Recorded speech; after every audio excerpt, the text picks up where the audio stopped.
చెప్పాడు. నారా భువనేశ్వర్ గారు ఇవాళ ఏదో చెక్కుల వాత ఆవిడ భర్త నారా చంద్రబాబు నాయుడు జైల్లోకి వెళితే అయ్యో బాబోయ్ చంద్రబాబు నాయుడు లాంటి మనిషి జైల్లోకి వెళ్ళిపోయాడా అని గుండె ఆగిపోయినాయి అంట. ఎవరైనా చంద్రబాబు గురించి ఇంత దుర్మార్గుడు, ఇంత మోసగాడు, నమ్మించి గొంతు కోశాడు, 2014లో ఎన్ని హామీలు ఇచ్చాడు, ఎంత ప్రజలందరినీ మోసం చేశాడని అందరూ తిట్టుకుంటుంటే ఈవిడికేమో అలా కనపడిందంట.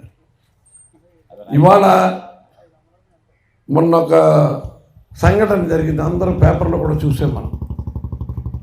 ఒక గీతాంజలి అనే అమ్మాయి, ఆవిడికి ఇల్లు వచ్చింది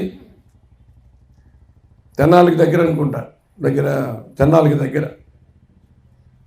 ఇల్లు వచ్చింది, అమ్మఒడి ద్వారా పిల్లల్ని చదివించుకుంటుంది, ఆవిడికి ఆసరా డబ్బులు వచ్చినాయి, అన్ని రకాలుగా కూడా అత్తగారికి మామగారి పెన్షన్లు వస్తున్నాయి,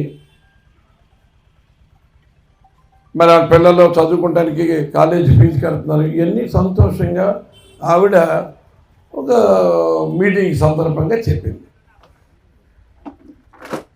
చెప్పితే ఈ తెలుగుదేశం దుర్మార్గుడు ఐటీడీపీ అని సోషల్ మీడియాలో ఆ మహిళ మీద అసభ్యకరమైన వ్యాఖ్యలు చేస్తూ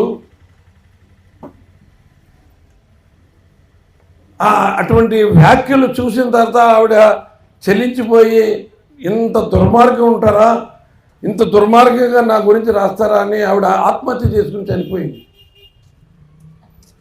మరి నారా భువనేశ్వరి ఏమాత్రం ఇంగిత జ్ఞానం ఉంటే, అయ్యో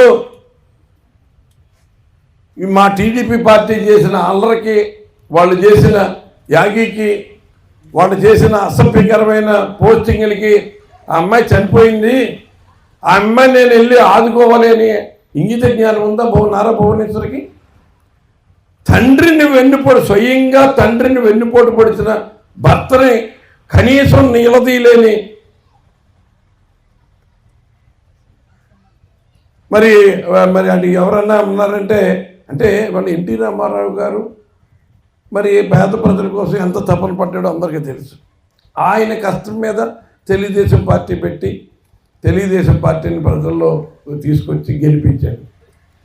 అటువంటి తండ్రిని వెన్నుపోటు పడితే భర్తని కనీసం నిలదీయలేని వ్యక్తిత్వం లేని మరి ఎవరైనా ఉన్నారంటే నారా భువనేశ్వర్ గారి నుంచే చెప్పాలి.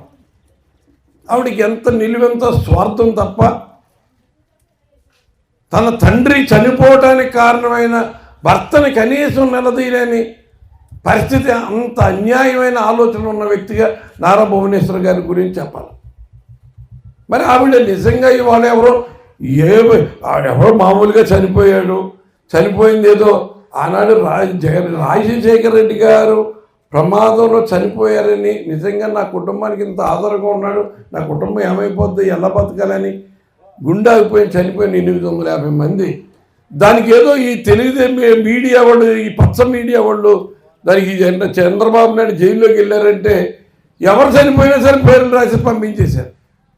ఏదో రకంగా మనం కూడా ఏదో ఇచ్చినట్టుంటే అందరం జనంలోకి వెళ్తామని చెప్తే ఇవాళ ఆవిడ తగుదనమ్మా అంట వచ్చింది.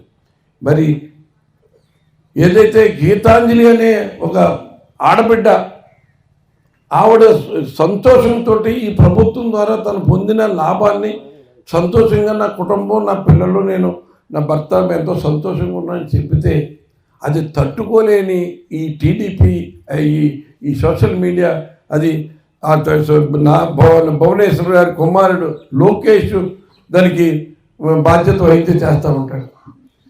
ఆవిడని కనుక పలకరిస్తే ఎక్కడ లోకేష్ని తీసుకెళ్ళి జైల్లో వేస్తారు అని కనీసం ఆ ఊసు కూడా ఎత్తట్లేదు ఆవిడ.